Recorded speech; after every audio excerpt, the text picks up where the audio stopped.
Hello കൂട്ടുകാരെ, എല്ലാവർക്കും സുഖമല്ലേ? അപ്പോൾ നമുക്കിന്നൊരു ഗ്രീൻ പീസ് കറി ആയാലോ? നല്ലൊരു ഗ്രീൻ പീസ് കറിയുടെ റെസിപ്പിയാണ് കേട്ടോ. വളരെ സിമ്പിളായിട്ട് ഉണ്ടാക്കിയെടുക്കാൻ പറ്റുന്ന നല്ല ടേസ്റ്റി ആയിട്ടുള്ള ഒരു ഗ്രീൻ പീസ് കറിയാണ്. നമ്മൾ സാധാരണ രീതിയിൽ ഉണ്ടാക്കുന്നതിൽ കുറച്ച് വ്യത്യസ്തമായിട്ടാണ് ഉണ്ടാക്കിയെടുത്തേക്കുന്നത് കേട്ടോ. നല്ല ടേസ്റ്റിയാണ്. അപ്പോൾ നമുക്ക് ഇത് എങ്ങനെ ഉണ്ടാക്കുന്നതെന്ന് കണ്ടു നോക്കാം.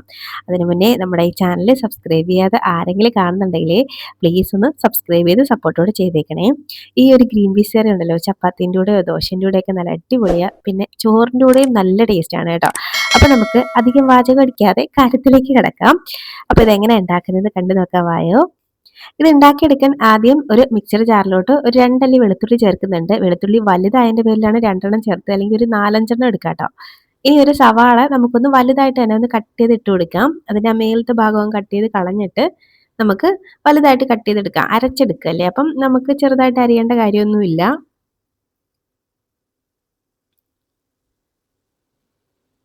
അപ്പോൾ അതാണ്ട് ഞാനൊന്ന് കട്ട് ചെയ്ത് കൊടുക്കുന്നുണ്ട്. ഇനി അത്യാവശ്യം വലിയൊരു തക്കാളി എടുത്തിട്ടുണ്ട്. അതിൻ്റെ മേലത്തെ ഭാഗം കട്ട് ചെയ്തിട്ടുണ്ട്.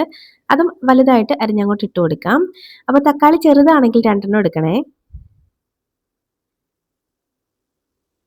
ഇനി നമുക്കിത് നല്ല പേസ്റ്റ് കണക്കിന് ഒന്ന് അരച്ചെടുക്കാം. നന്നായിട്ടൊന്ന് അരഞ്ഞ് കിട്ടണം. അപ്പോൾ നന്നായിട്ട് ഒന്ന് അരച്ചെടുത്ത് കൊണ്ടുവരാം ഞാൻ. ഇപ്പോൾ ദാണ്ട നന്നായിട്ട് അരച്ചെടുത്തിട്ടുണ്ട്. അപ്പോൾ നമുക്കിത് അങ്ങോട്ട് മാറ്റി വെക്കാം. ഇനി ഒരു കുക്കർ ഒന്ന് എടുത്ത് വെക്കാം. അതിലേക്ക് കുറച്ച് വെളിച്ചെണ്ണയാണ് കേട്ടോ ചേർത്ത് കൊടുക്കുന്നത്.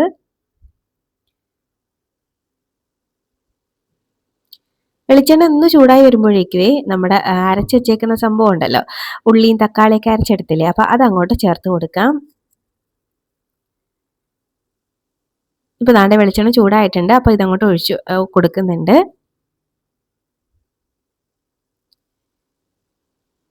ആ മിക്സിയുടെ ജാറിലൊക്കെ പറ്റി പിടിച്ചിരിക്കുന്നതൊക്കെ അങ്ങോട്ട് ഇട്ട് കൊടുക്കുന്നുണ്ട്.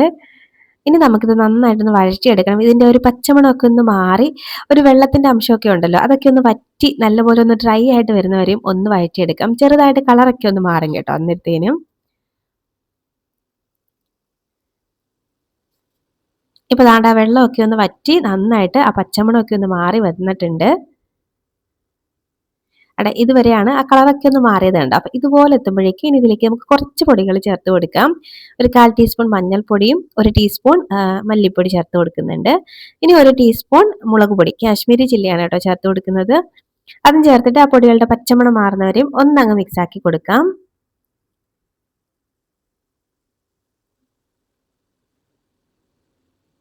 ഇങ്ങനെ അരച്ചുണ്ടാക്കുമ്പോഴേ നമ്മുടെ കറിക്ക് നല്ലൊരു തിക്നെസ് ഒക്കെ ആയിരിക്കും കേട്ടോ. നല്ലൊരു ടേസ്റ്റുമാണ് കറി കഴിക്കാനായിട്ട്. അപ്പോൾ ദാണ്ടെ ആ പൊടികളുടെ പച്ചമണം മാറുന്നവരെയും ഞാൻ ഒന്ന് വഴറ്റിയെടുത്തിട്ടുണ്ട്. ഇനി നമുക്ക് ഇതിലേക്ക് ഒരല്പം വെള്ളം ചേർത്ത് കൊടുക്കാം. ഫസ്റ്റ് കുറച്ച് വെള്ളം ചേർത്ത് ഒന്ന് തിളപ്പിക്കണം കേട്ടോ. അപ്പോഴേക്ക് കറി കഴിക്കാൻ നല്ലൊരു ടേസ്റ്റാണ്. ഈ മസാലയൊക്കെ നന്നായിട്ട് വെന്ത് കിട്ടും. അപ്പോൾ ഞാനൊരല്പം ആ മിക്സിയുടെ ജാറിൽ കുറച്ച് വെള്ളം ചേർത്ത് കൊടുക്കുന്നുണ്ട്. ഇതിലേക്ക് ഒഴിച്ചു കൊടുക്കുന്നുണ്ട്. മിക്സിയുടെ ജാറിൽ കുറച്ച് വെള്ളം ചേർത്ത് ഇതിലേക്ക് ഒഴിച്ചു കൊടുക്കുന്നുണ്ട്. ഇനി നല്ലപോലെ ഒന്ന് ഇളക്കി കൊടുത്തിട്ട് ഇതിനി നന്നായിട്ടൊന്നങ്ങ് തിളപ്പിക്കണം. ആ എണ്ണയൊക്കെ ഒന്ന് തെളിഞ്ഞു വരുമല്ലോ, അതുവരെ നന്നായിട്ട് തിളപ്പിക്കുമ്പോഴേക്കും ഉണ്ടല്ലോ ഈ മസാലയുടെയൊക്കെ പച്ചമണമൊക്കെ എന്തെങ്കിലുമൊക്കെ മാറാനുണ്ടെങ്കിൽ നല്ലപോലെ മാറിക്കിട്ടും. കറി കഴിക്കാൻ നല്ലൊരു ടേസ്റ്റുമാണ് കേട്ടോ. അപ്പം ഞാൻ എന്ത് കറി ഉണ്ടാക്കിയാലും ഇങ്ങനെ കുറച്ച് വെള്ളത്തിലൊന്ന് തിളപ്പിച്ചിട്ടാണ് ബാക്കി വെള്ളം ചേർത്ത് കൊടുക്കുന്നത്.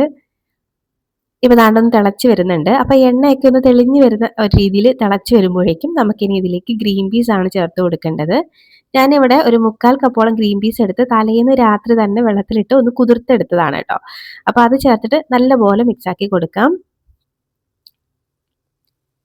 അപ്പോൾ ഫ്രോസൺ ഗ്രീൻ പീസിലൊക്കെ ഉണ്ടാക്കുവാണെങ്കിൽ ഈ കുക്കറിൽ ഉണ്ടാക്കേണ്ട കാര്യമൊന്നുമില്ല. ഏതെങ്കിലും ഒരു പാനിൽ ഉണ്ടാക്കിയാൽ മതി. അതിനധികം വേവില്ലല്ലോ. അപ്പോൾ ദാണ്ടെ ഇതുപോലൊന്ന് ചേർത്ത് ഒന്ന് മിക്സാക്കി എടുത്തിട്ട് ഇനി നമുക്ക് ആവശ്യത്തിനുള്ള വെള്ളം ചേർത്ത് കൊടുക്കാം. ഏകദേശം ഒരു 1/4 കപ്പോളം വെള്ളമേ ഞാൻ ചേർത്തിട്ടുള്ളൂ. ഒരുപാട് വെള്ളമൊന്നും ചേർത്തിട്ടില്ല. ഇനി ഇതാണ്ട് ഇതുപോലെ ഒന്നങ്ങ് മിക്സാക്കി കൊടുക്കാം. നമ്മൾ ഈ കറിയിലേക്ക് ഇതുവരെ ഉപ്പൊന്നും ചേർത്തിട്ടില്ലായിരുന്നു. അപ്പോൾ ആവശ്യത്തിനുള്ള ഉപ്പ് ഈ ഒരു സമയം ഇട്ട് കൊടുക്കുന്നുണ്ട്. ഇനി ഒന്നുകൂടെ അങ്ങ് മിക്സാക്കി കൊടുക്കാം. കുറച്ച് മല്ലിയിലയും കൂടെ ചേർത്തിട്ട് മിക്സാക്കിയാൽ മതി കേട്ടോ. അപ്പോൾ മല്ലിയിലയുടെ ഫ്ലേവർ ഇഷ്ടമാണെങ്കിൽ ചേർത്ത് കൊടുത്താൽ മതി. അല്ലെങ്കിൽ കറിവേപ്പില വേണമെങ്കിലും ചേർക്കാം. ഒന്ന് മിക്സാക്കിയിട്ട് ഇനി നമുക്ക് കുക്കർ ഒന്ന് അടച്ചു വെച്ചിട്ട് ഒരു 4 വിസിൽ കേൾക്കുന്നവരെയും ഒന്ന് വേവിച്ചെടുക്കാം. ഇപ്പോൾ ദാണ്ടെ 4 വിസിലൊക്കെ കേട്ട് ആ സ്റ്റീമൊക്കെ നന്നായിട്ട് പോയതിന് ശേഷം ഞാൻ ഓപ്പൺ ചെയ്യുകയാണ്. നമ്മുടെ ഗ്രീൻ പീസൊക്കെ നന്നായിട്ട് വെന്ത് കറിയൊക്കെ സെറ്റായിട്ട് വന്നിട്ടുണ്ട് കണ്ടോ. അപ്പോൾ ഗ്രീൻ പീസൊക്കെ നന്നായിട്ട് വെന്ത് കിട്ടണം. എനിക്ക് എൻ്റെ കുക്കറിൽ 4 വിസിലായിരുന്നു. അപ്പോൾ നിങ്ങളുടെ കുക്കറിനനുസരിച്ച് വേവിക്കുക കേട്ടോ. അപ്പോൾ ദാണ്ടെ നമ്മുടെ കറി ഇവിടെ നല്ല കുറുകിയ ചാറോട് കൂടി നല്ല ടേസ്റ്റി ആയിട്ടുള്ള ഒരു ഗ്രീൻ പീസ് കറിയാണ്. കണ്ടോ ഇവിടെ സെറ്റായിട്ട് സംഭവം ഇവിടെ റെഡി ആയിട്ടുണ്ട്. അപ്പോൾ ഇത്രയേ ഉള്ളൂ പരിപാടി. അപ്പം ദാണ്ടെ നമ്മുടെ ടേസ്റ്റി ആയിട്ടുള്ള ഗ്രീൻ പീസ് കറിയാണ്. നല്ല കുറുകിയ ചാറോട് കൂടിയിട്ടുള്ള ഗ്രീൻ പീസ് കറിയാണ്. നമുക്കിത് ചോറിൻ്റെ കൂടെയോ ഒക്കെ കഴിക്കാം. ചോറിൻ്റെ കൂടെയോ ചപ്പാത്തിൻ്റെ കൂടെയോ ഒക്കെ കഴിക്കാൻ പറ്റിയ ഒരു ഗ്രീൻ പീസ് കറിയാണ്. അപ്പോൾ നിങ്ങൾ ഇതുപോലെ ട്രൈ ചെയ്ത് നോക്കിയിട്ടില്ലെങ്കിൽ ഉറപ്പായിട്ടും ട്രൈ ചെയ്ത് നോക്കണം. എന്നിട്ട് നിങ്ങളുടെ ഫീഡ്ബാക്ക് കമൻറ്റ് ബോക്സിൽ അറിയിക്കാൻ മറക്കരുത്. അതുപോലെ വീഡിയോ ഇഷ്ടമാവുകയാണെങ്കിൽ ലൈക്ക് ചെയ്യാൻ മറക്കല്ലേ. അപ്പം നമുക്ക് ഇനിയൊരു റെസിപ്പിയുമായിട്ട് വീണ്ടും കാണാടോ. അതുവരേക്കും ബൈ. Thanks for watching.